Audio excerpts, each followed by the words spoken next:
Okay, 1981, the Paradise Theater album, we had a song called Snowblind, which is about the perils of using cocaine.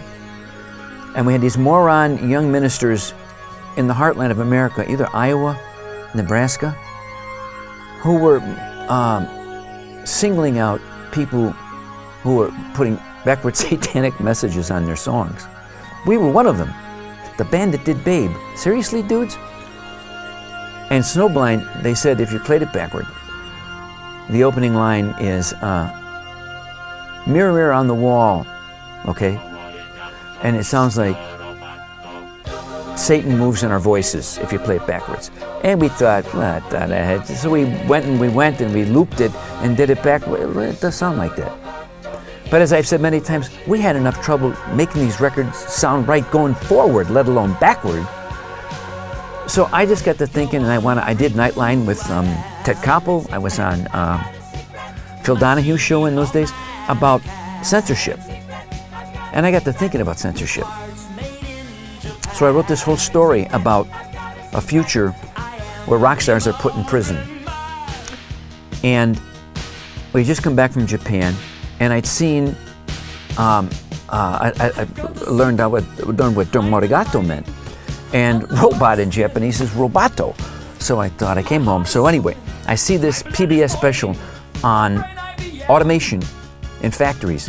And they show this gigantic space, and all these machines are, doing welding parts, and there's nobody in there but the one guy, and he walks to the door, turns off all the lights in the place, and leaves the building, and you still hear the machines going. And I thought, oh my goodness, if there was ever, a perfect example of technology and what it can do to human beings, there it was. So I combined these ideas of censorship and technology into the story about this rock star named Kilroy, who essentially was every man, and he has this rock band. He watches Presley and the Beatles, and he forms his own rock band, and that's set in the future. And in the future, there's this character, Dr. Everett Righteous, who owns his own cable network. And he's part Johnny Carson, and he's part fundamentalist preacher, but very charming. America falls on extreme hard times, Donald Trump, and no, just kidding.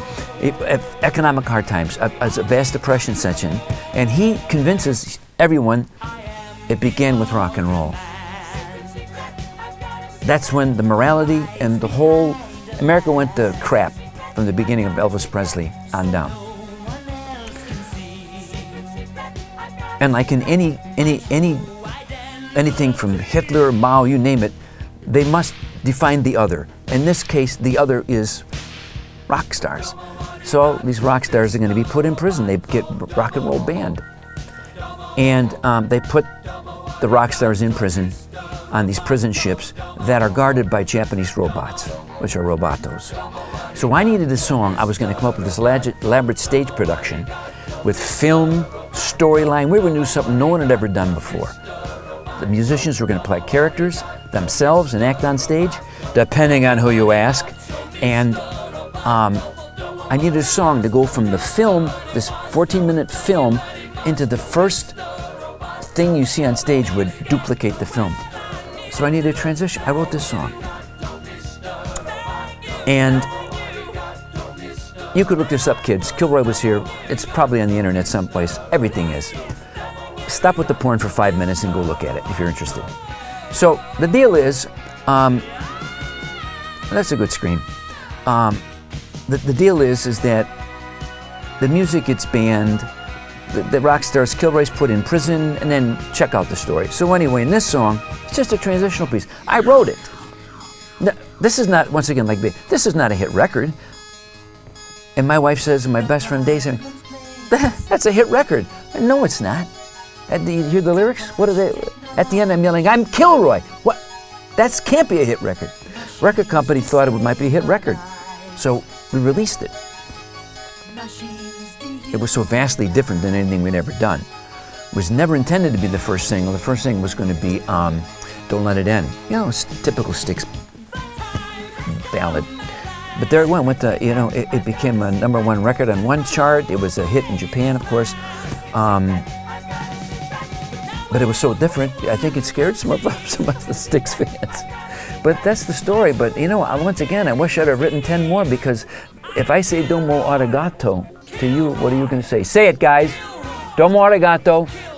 That's what people say. It's in the culture. I don't know how that happened. It was an accident. But the arrangement really was, like so many things in Styx, were a collective effort by all the members in the band.